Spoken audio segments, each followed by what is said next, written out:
Good morning by my side. I'm Dr. Angelos Zeniou, a postdoc in the Institute of Nanotechnology and Nanoscience of NCSR Demokritos. And thank you very much for this invite to present our work on nanotechnology-based superhydrophobic membranes, and also to present the project SuperClean and some of its results. Currently an EIC transition project that is being run. As we all know, we were motivated when we started this project by the problem and the water scarcity and the water stress that is being held in our days. One of the main issues is the water consumption, and the other one is the water used by the industries, which just as a reference, we can say that there is about 20 billion tons of water per year that are being used by the industry. And of course, in challenging streams, complex composition and reactive components inside. As a status, we had that we need to minimize this liquid discharge from the industry, and of course have a solution and a way to recover some of its chemicals that are being used.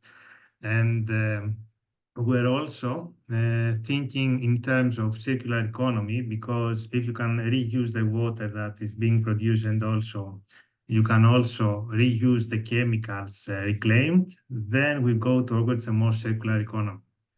So what is in every technology that is being used, whether it's reverse osmosis, nanofiltration, ultrafiltration, microfiltration, membrane distillation, the most crucial component in every technology that's being used for membrane filtration is the membrane itself, because this is the one that is filtering out every contaminant and ensuring clean water production.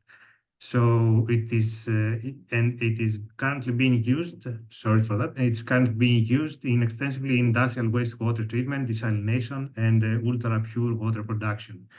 Now, there are many challenges in today's membranes, and some of this is the wetting of the pores, either partially or fully wetting of the pores, that can actually result in poor treatment and poor resource recovery.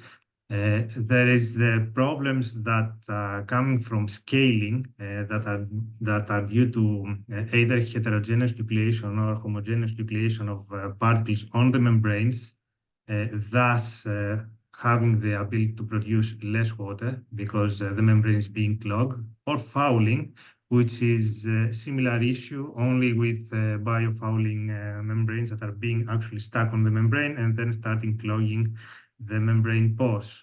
And of course, when we talk about highly acidic environments, like the steel industry, today's membranes currently are limited in chemical resistance, meaning that they diminish and they fail pretty easily. So that all these problems results in environmental contamination and pollution. So we know that there is an urgent need for improved membranes. In this project, we decided to use membrane distillation technology as a technology to import our membranes inside, because they are this is the technology that is mostly failing when it comes to hydrophobic membranes. And one of the major issues is the sustainability of the membranes inside their model. Membrane distillation is a new technology that is being rapidly expanded, and the problem with, and they're based in a thermally driven process, a passive process, where in the one side of the membrane distillation model, there is a hot stream where is our feed, and on the other, there is a cold stream where is our condensation. This temperature difference creates a vapor of the water molecules where they pass from the dirty stream, let's say the hot stream, to the cold stream. And this can be done without the use of any applied pressure, thus making it cost-effective and economically friendly. But one of the main advantages is that when it is used in waste heat production sites, where they have waste heat production, then this technology really starts to be really economical. And we can be used in desalination, in acid recovery, removal of volatiles such as ammonia, and of course into minimum and zero liquid discharge processes. Here we come with the project Super Clean to address some of the problems of the membranes, hopefully all of the problems, and to create a new generation of superhydrophobic membranes. This is an EIC transition project where and two innovations are co-developed, one by NCSR Dimoktos and a second one from Max Planck Institute. And where the main goal of this technology is to go from lab scale to sorry for this because there's a time, is to go from lab scale to pilot scale testings.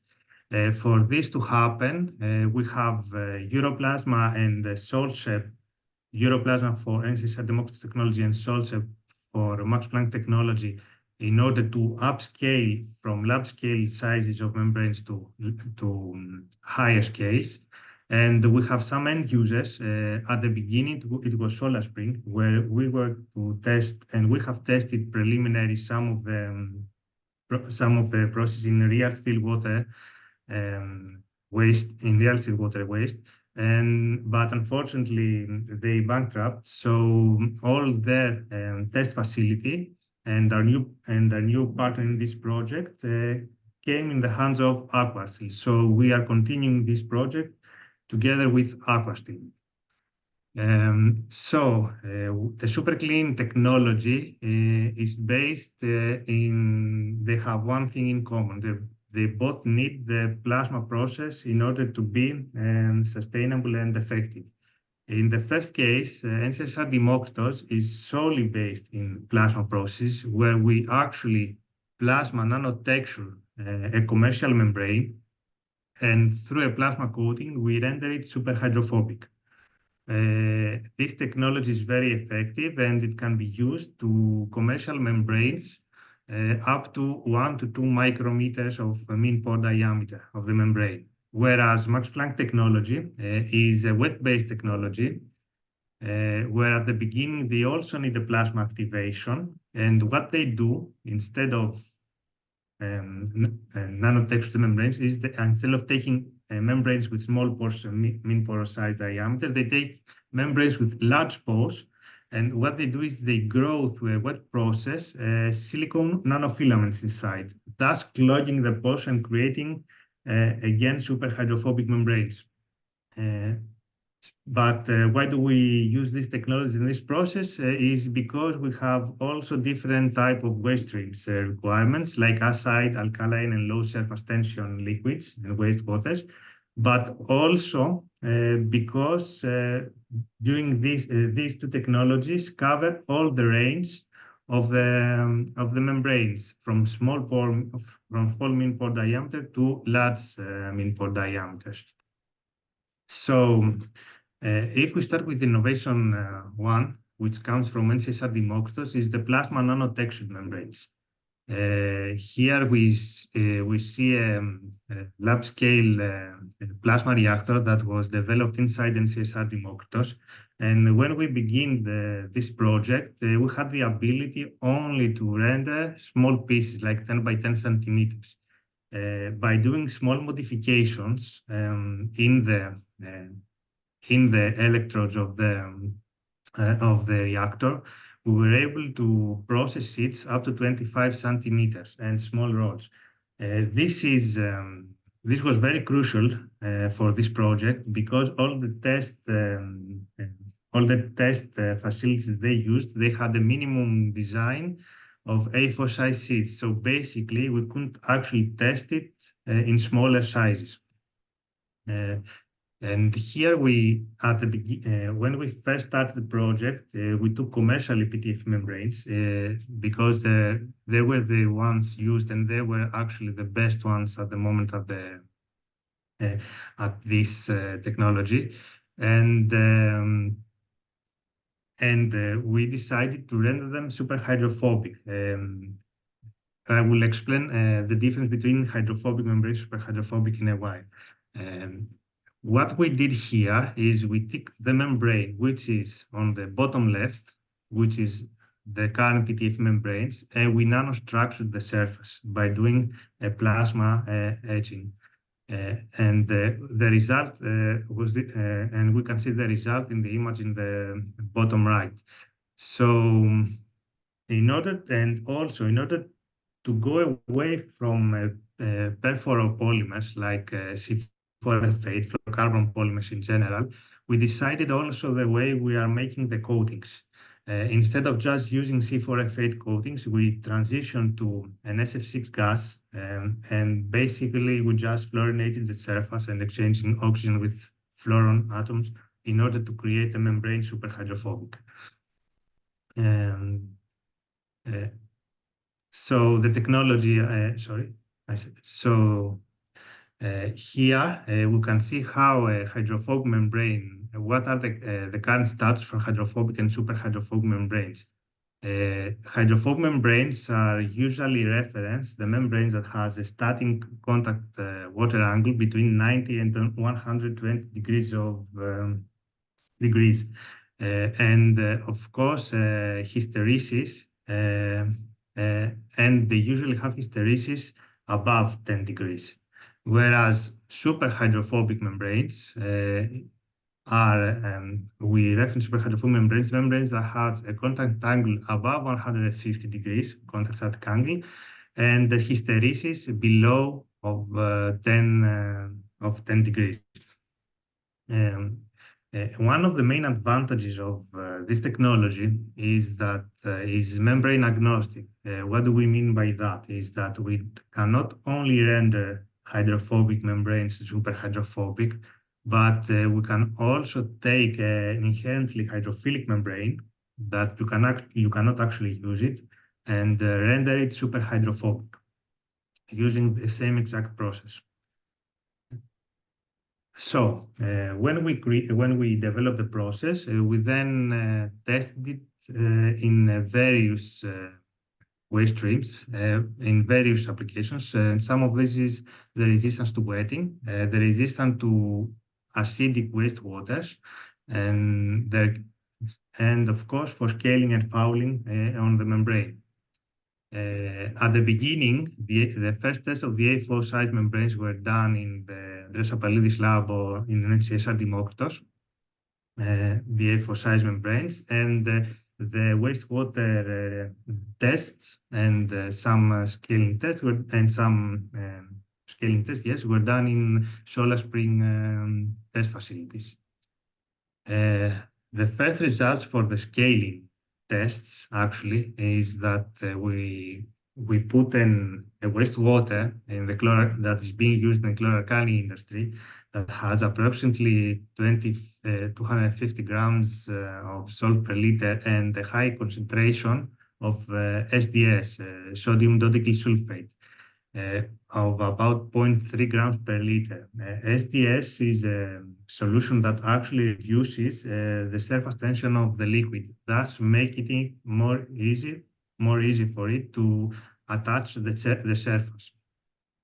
What we present here is from the very start of the experiment, we see, and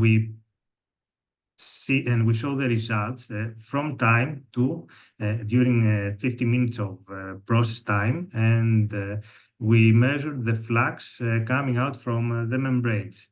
We see that the untreated membrane, which is the black line, was unstable in the flux and had a flux approximately of 0.4 to 0.5 LMH, which is liters per square meter per hour.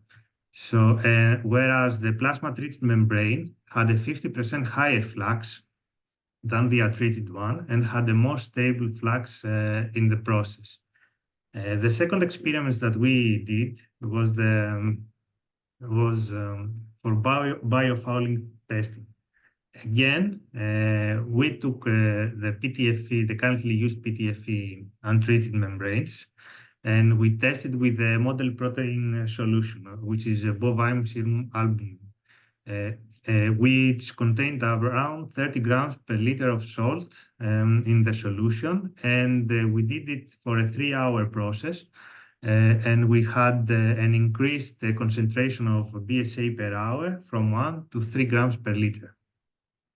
Now, at the beginning of the process, at 1 gram per liter of BSA, both membranes had a similar flux around 1 LMH. However, when the concentration started to increase, we noticed that the untreated membrane experienced a reduction up to 60% of flux at 2 and 3 grams per liter, while the plasma-treated membranes remained stable at 2 grams per liter and had a small reduction at 3 grams per liter, still resulting in an up to 2 times higher flux than the untreated in high concentration of BSA. This was an accelerated test in order to reduce the time of the process. And one of the main goals of this project was actually to test the membranes in their resistance in acidic solutions, in highly acidic solutions.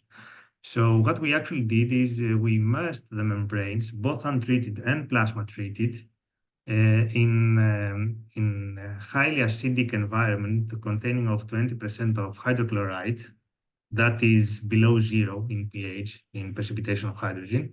And we did the continuous test at 80 degrees of Celsius. So the experiment procedure length was 7 days, and we measured the contact angle and hysteresis of the membrane to see. It is an easy way to measure the deterioration of the membrane if it is affected by the acid or not. And what we saw is that the plasma-treated membranes showcased a high resistance to acid in comparison to their untreated counterparts. Just so to measure it, because we were also interested in going away from PTFE membranes. We are also interested in going to membranes that are PFAS-free, like polypropylene or polyethylene. So we do our process in membranes that do not contain perfluoropolymers. So, but we saw the same good results in both cases. In the case of PTFE, we saw a deterioration of the contact angle in the untreated membrane and an increase in the hysteresis of the contact angle. This means that they will be very easily wetted or clogged by biofouling or scaling agents. Whereas the plasma-treated membrane remained superhydrophobic. It didn't lose its properties. Now, the PP untreated membrane, it is inherently hydrophobic and has a hysteresis about 20 degrees. When the PP membrane was immersed inside the hydrochloric acid, we can clearly see that it was destroyed. However, when it was plasma treated, we can clearly see that although it increased its hysteresis a bit from 10 degrees to 20, it remained highly hydrophobic. That made it possible to use non-fluorine-based membranes in such highly acidic environments. One of the good results that we did is we then sent our membranes, the A4 size membranes, to Solar Spring test facilities in order to test it for their resistance in real wastewater. Basically, real wastewater contains about of the steel industry contains about 10% of hydrochloride, 10% of iron, and 0.35 grams per liter of surfactants. That is a pH of around 0.5, but with the surface tension of the liquid around 32 millinewton per meter. Because these streams are usually hot, the surface tension is even reduced. And when it is around 80 degrees, the surface tension of the liquid drops down to 28 millinewton per meter. So Solar Spring, what they did is that they modified their facility in order to be able to handle this kind of wastewater, and we had we were successful in retrieving of hydrochloride in comparison to the current untreated status by 7 times. Basically, we delayed the waiting by 7 times, thus making it much more sustainable, the process to reclaim hydrochloride and to be able to reuse it in the industry. Another step of this project is to go away from small sizes, even A4 size, and go to rods. For that reason, we partner with Europlasma, a project partner that is developing roll-to-roll plasma equipment. So basically, what we did here is we designed, we will incorporate the electrode design that was developed and partnered by NCS Democtors into Europlasma's roll-to-roll machines. And some first concept designs are showcased here. Now, but as I mentioned in the beginning, this project has two innovations. The second innovation, which is Max Planck innovation, is based in wet nanofilament growth. Again, a nanotechnology-based process, but only using wet chemistry. In order to create superhydrophobic membranes, they first do a surface activation in order to induce the hydroxyl groups in the surface. Basically, this is being done by an oxygen plasma process. And then they do a hydrolysis of trichloromethylsilane and they create vapors and they grow these silicon nanofilaments and create superhydrophobic membranes by the growth of silicon nanofilaments. This is again a process that is a fluorine-free process. This is how the silicon nanofilaments are developed, and we can see them clearly in this enlarged image. These surfaces had a water contact angle of 160 degrees and a hysteresis of 4. So here they started using polyether sulfone membranes, PES membranes, that had a mean pore size diameters of 8 micrometers. And we can see here how the membranes are before and after the nanofilament coating. So what they performed is, again, they performed the pre-treatment with the plasma, with an oxygen plasma. Their pre-treatment was done in Europlasma's facilities. And then after some wet chamber modifications in Max Planck facilities, they were able, again, to upscale also their process from 10 by 7 centimeters, that they were very small pieces, to A4 size membrane pieces. And here they show that they have successfully enlarged their membranes. They also tested for scaling and fouling and chemical resistance their membranes again. Here they show for 72 millimeter per meter of surface tension, and they also tested with saline water with, again, SDS of 35 millimeter per meter. Whereas they used again different type of membranes to grow their nanofilaments, and they have also shown cases that in water they're super hydrophobic, whereas in low surface tension fluid they start losing their hydrophobicity, and they had a slightly increased in PES membranes of hysteresis.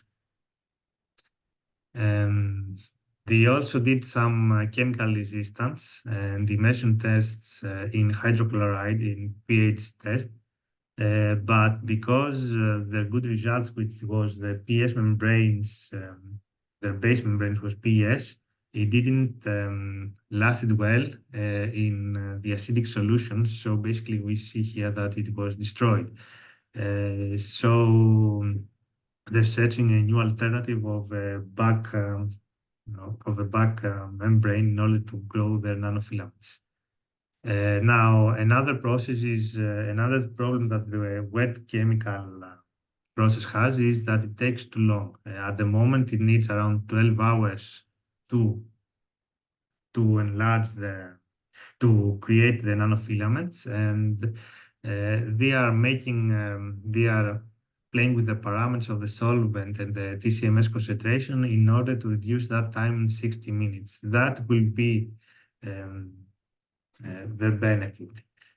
However, in applications that don't need extreme wastewater, their membranes were very well, and they showed an increase in flux of 20 to 55% in comparison with the current standard membranes that is being used at the moment. In order to speed up their reaction time and be able to coat it more sooner, they started playing with the inclination of, they started doing experiments with inclined membranes inside the solution in order to see how the nanofilaments are grown in each case. And they started playing again with the water content and the humidity and the diffusion length of the membrane. And they had some good results where they managed to reduce the time and had a superhydrophobic, make superhydrophobic membranes. They also have a constant roll-to-roll that they are going to produce, which is this one, and it's a roll-to-roll that is going to be immersed in their solution in the foams. So all these, some of the tests were performed in the research center facilities, but some of the wastewater tests were performed in the facilities of Solar Spring that is now being acquired by Aquasteel. As we had discussed, we had on-set wetting experiments that were to do with Solar Spring, coming from performance experiments that were only tap water or salt water experiments. We had some wetting experiments that we were going to test the membranes in extreme conditions like high temperature and high concentration. We were going to test them in real wastewaters, many of these who have already performed in A4 size membranes, like acid and metals with surfactants or highly salt concentrations with surfactants or municipal wastewater. We're going to test them for chemical resistance, and this is actually the dipping test that we also did both in Democritus and Max Planck with 20% of hydrochloride at 80 degrees. And this is where run times were going to be varied from 7 to 60 days. And we also had said that we're going to do some accelerated scaling tests for fouling and scaling with water with high excess of calcium, ozone, etc. So the test facility of Solar Spring is being presented here, where it is a complex structure where the membrane goes inside in order to be able to be proof also from highly acidic solutions. And here is the test facilities that they had in order to perform the wetting tests. So basically, they were doing a visual detection of wetting via a fluorescent tracer. So and then a liquid that was going to pass the membrane, as we saw in the middle row bottom picture, could be detected under UV light, and it was a fluorescent liquid. So here the membranes, they had the ability to do parallel testing of untreated and treated membranes under the same time and the same control parameters in order to be able to showcase the difference. And not to be able to showcase the difference. So one of the second steps of this project was not only to create the membranes to be acidic resistant, is to commercialize the membranes. All the transition project, as it is named, you have to take from lab scale to commercial to industry scale and commercialize them. So one part of this project, half part of this project, is to actually commercialize the results that are going to be created from this project. So as we said, we had a new generation of hydrophobic membranes, and we had two technological innovations. One with for extreme chemical scaling and fouling resistance, and another that produced higher fluxes. As mentioned, these two technologies were complementary because they are able to actually cover the whole range of the membranes with small and high pore size and many different wastewater streams. And the creation of the output of this process will be a spin-off creation. We had identified one part was the identification of the current limitation of the existing technologies. So this gave us an insight on where actually to target and what are the main things that we need to, what are the main problems that we need to enhance in order to achieve these exceptional anti-wetting characteristic and the working of the membranes in harsh and acidic environments. We had to identify the societal challenges and the impact to society that this project is going to have, and to address it with the UN Sustainable Development Goals and to be in line. And we have identified these four as the three: the good health and well-being, clean water and sanitation, industry, innovation, and infrastructure, and as well as responsible consumption and production. We have identified that our technology can play a significant role in these goals of the UN. We have also created a differentiation in the market, and we have created that value in the current state of the art, as we have compared it with very well-named membrane companies, and we know that our membranes perform better.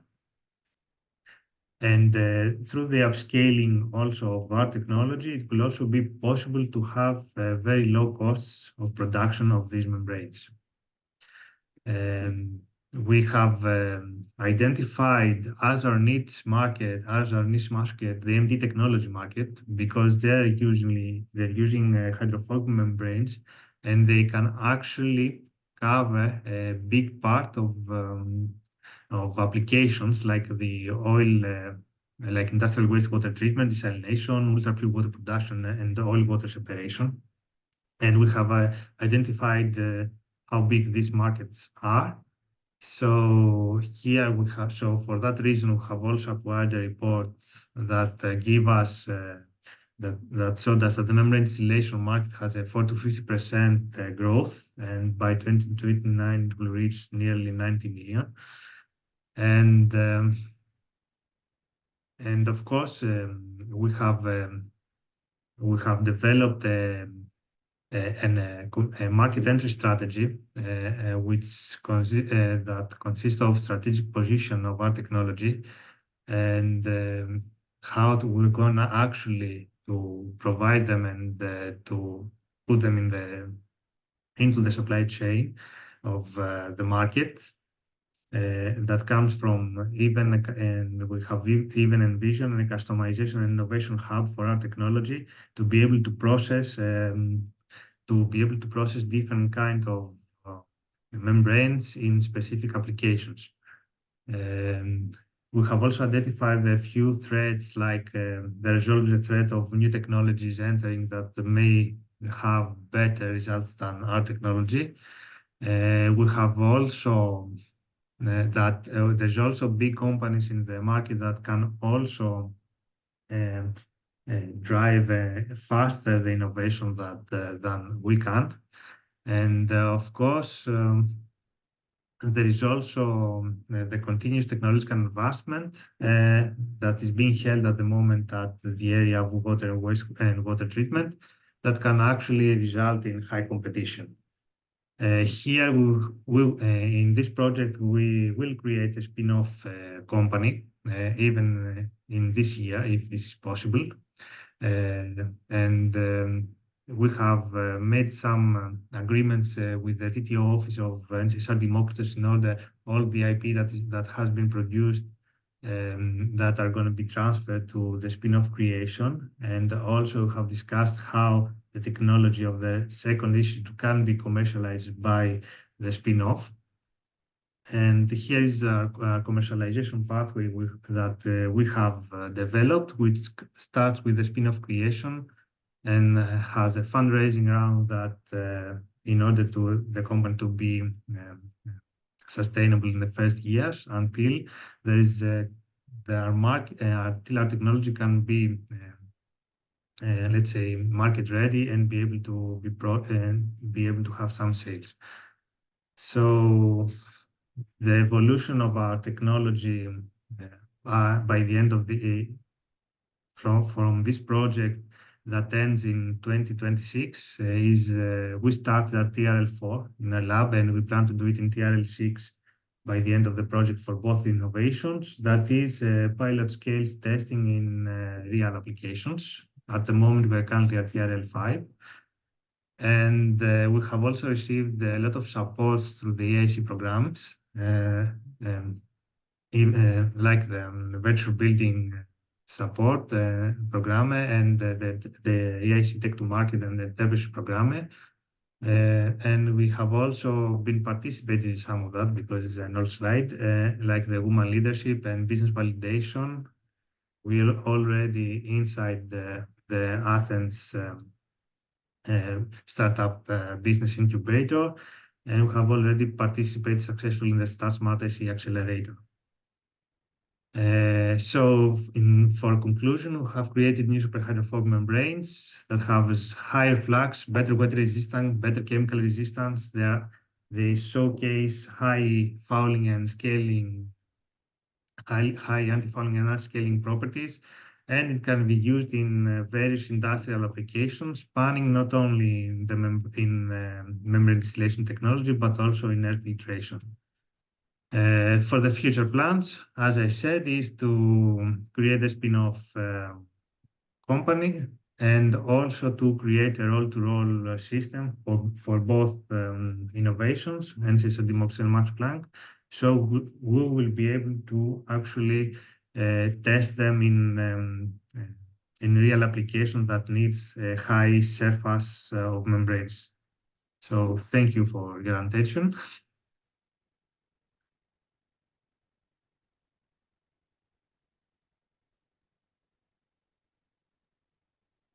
Hello. Thanks a lot, Angelos, for the interesting lecture.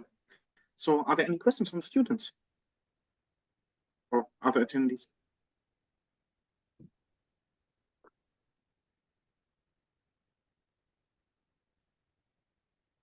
I hope I didn't tire you a lot because it's a long presentation. Not at all. So at least for me, I found it very interesting, and also I think it should be very interesting to the students because it's so applied. Because yeah, you're already envisioning and then going towards the commercialization. So I think that's something particularly fascinating. I think.